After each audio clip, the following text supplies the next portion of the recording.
So yesterday I kind of talked about How to Train Your Dragon movies, and I realized that I didn't get to talk about my favorite movie of all time. But then again, I really only did talk about that as the first moment in this video because it's my sister's favorite movie actually, and I recently got back in contact with her. So, and if you're watching this, sister, hello, you stink. I guess I'm assuming. I don't know.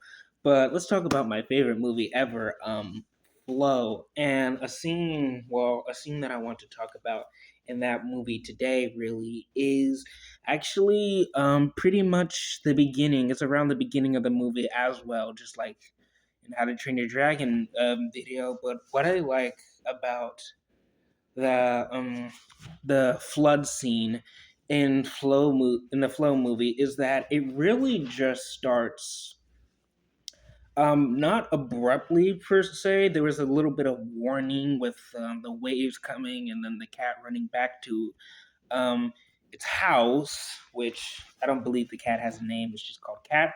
But when the water slowly builds up and the dog beckons for the cat to come with it, and the cat, just says no because, it doesn't trust the dog, and for good reason, the dog's friends, so to speak, aren't very trustworthy. Later in the movie, they're a bunch of rough houses.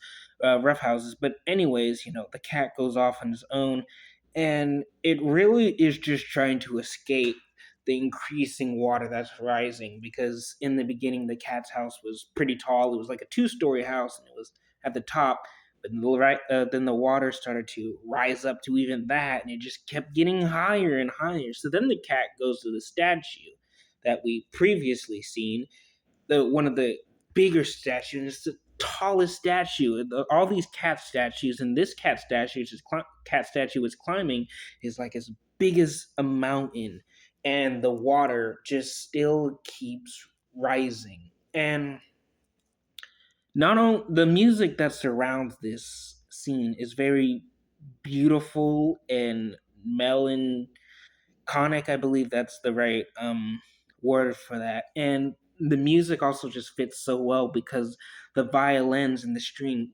it just rises in volume along with the water, and it just gets deeper, and it just like a flood, or like this slow rising flood, the music just envelops and it just drowns you like the water and the music. It's so good in this scene. And another thing I want to talk about, speaking of the scene, is that while it's on the mountain and the water is still rising, it's still just coming up, you see like the skyline, and you see that it's dusk, and the most scientific people, as well as myself, can just look at the sun sometimes, or the moon, or the various stars, and just go, that is a godly deity, right?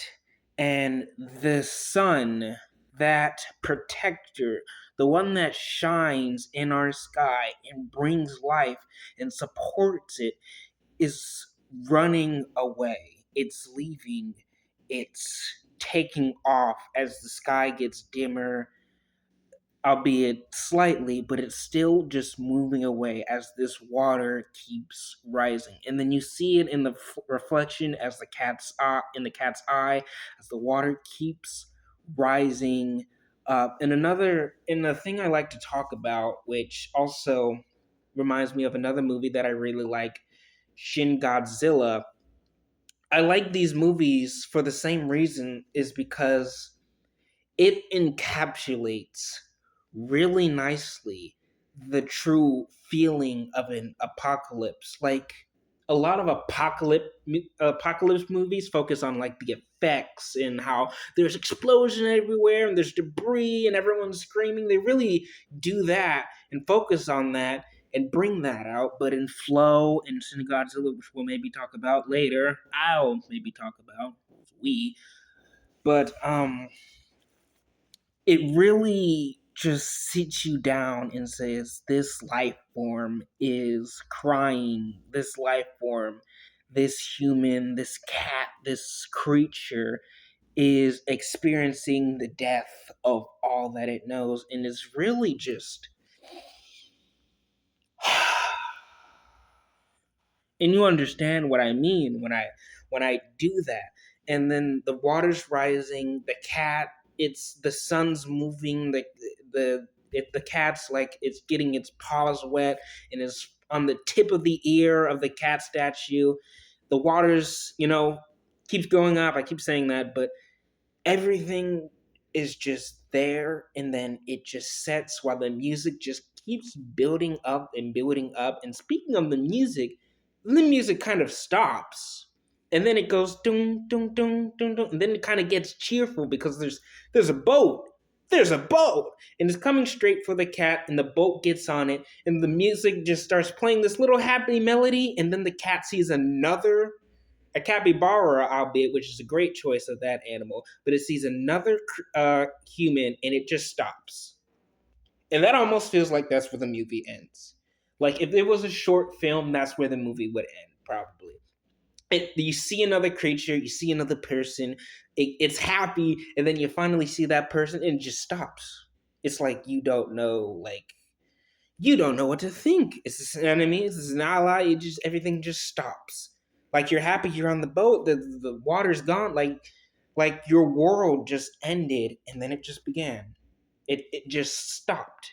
Well, before it began, after your world just ended, you just get to this place and then it just stops. And again, that's like what I like about this movie is that the apocalyptic aspect is so really well done. It's also so mysterious as well with the credits where not the credit, but where the bird goes to the stars, heaven, and there's the whole deer cyclone, which is also really good music.